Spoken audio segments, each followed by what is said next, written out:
স্বামী জান আমার 100 টাকার পুঁইশাকের ফল ধরাই দিয়ে আমার কাছে আমার মূল্যবান সময়টুকু কাড়ি নিয়ে গেল। পুঁইশাকের ফল কটা ধরাই দিয়ে বলে কি যে ধরো তোমার পছন্দের জিনিস নিয়ে আইছি। ওরে বাবা, আমার তো জিব্বাই লালাবলো করতেছে পানি। খালি জিব্বাই কইতেছে কোন সময় পুঁইশাকের ফল খাবানি, কোন সময় খাবানি। রাত বাইজে গেছে এখন 9টা। এখন দেখেন গাদা গাদা সবজি নিয়ে চলে এসেছে। আমার মনে হচ্ছে ওরে ফিরি দিয়ে দিছে। ওরে আল্লাহ রে আল্লাহ, এখানে দিবার মুরগিও ফিরি দিয়ে দিছে, তা তো দেখি। আসসালামু আলাইকুম, কেমন আছেন সবাই? আশা করি সবাই মন প্রাণ দিয়ে ভালো আছেন। আমিও ভালো আছি আলহামদুলিল্লাহ। ওর সাই থক্কু, এতক্ষণ ভালো আছিলাম, এখন আর ভালো নাই। কি জন্য জানেন? এই দেখেন, উনি রাত 9টার সময় 100 টাকার পুঁইশাকের ফল আইনে আমারে একদম খুশি করা যাচ্ছে। আমিও তো একদম খুশি হইয়া একদম ফাইটে যাচ্ছি মনে হচ্ছিল। ও মা, এখন দেখি সে কষ্ট মুরগিটা একটু রান্না করো, তোমার পছন্দের জিনিস নিয়ে আসছি না। কি আর করবো, বেচারা খাতি যাচ্ছে 100 টাকার পুঁইশাকের ফল কিনে মহিলাকে কিভাবে খুশি করে। দেখেন কত সময়, আমার কত টাকার সময় যে নষ্ট করে ফেললো। মনে মনে গাইলে সের রান্না করতেছি।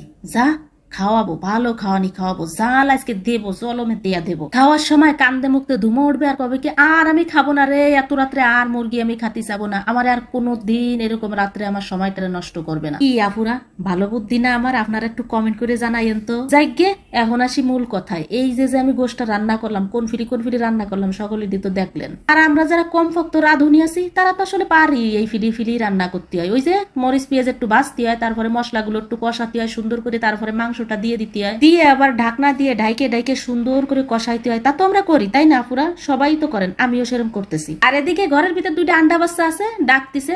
ভিডিওটা যে অন করে রাখবো, পানি যে দিলাম তাও আপনাকে দেখাতে পারলাম না। গিয়ে দেখাতে পারি নাই, তাতে কি হয়েছে? সবাই তো পানি দেন, আমিও সেরকম গ্যালন খানিক পানি ঢেলে দিলাম।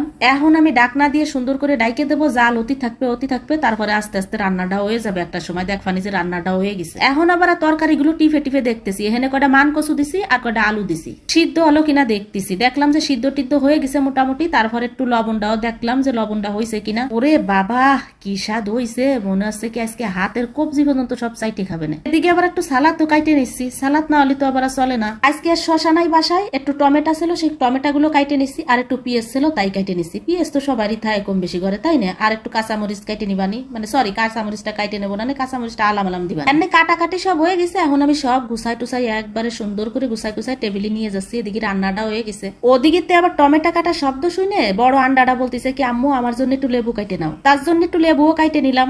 এদিকে আমি রান্না টান্না শেষ করে আইসে দেখি কি ওরে উড়াধুরা ডান্স চলতেছে। মনে হচ্ছে কি ওর আব্বার আর মার বিয়ে। আইসে করছে কি, এই তোর আব্বার আর মার বিয়ে নাকি, তোরা এইভাবে নাচ করতেছিস? ও মা, কুটিটা দেখি কি হাসতেছে, কিন্তু নাচ বন্ধ নাই মাগার। তার নাচ হচ্ছে নাইসেই যাচ্ছে।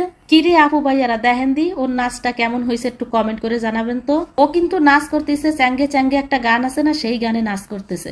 কে নাইসে টাইসে একদম পেটটা খালি করে ফেলছে। এখন খাতি দেবো ওকে। আমার ভিডিওটি এই পর্যন্তই, পরবর্তী ভিডিওতে কথা হবে। সেই পর্যন্ত সবাই ভালো থাকবেন, সুস্থ থাকবেন। আমার ভিডিওটি কেমন হয়েছে কমেন্ট করে জানাবেন। আল্লাহ হাফেজ।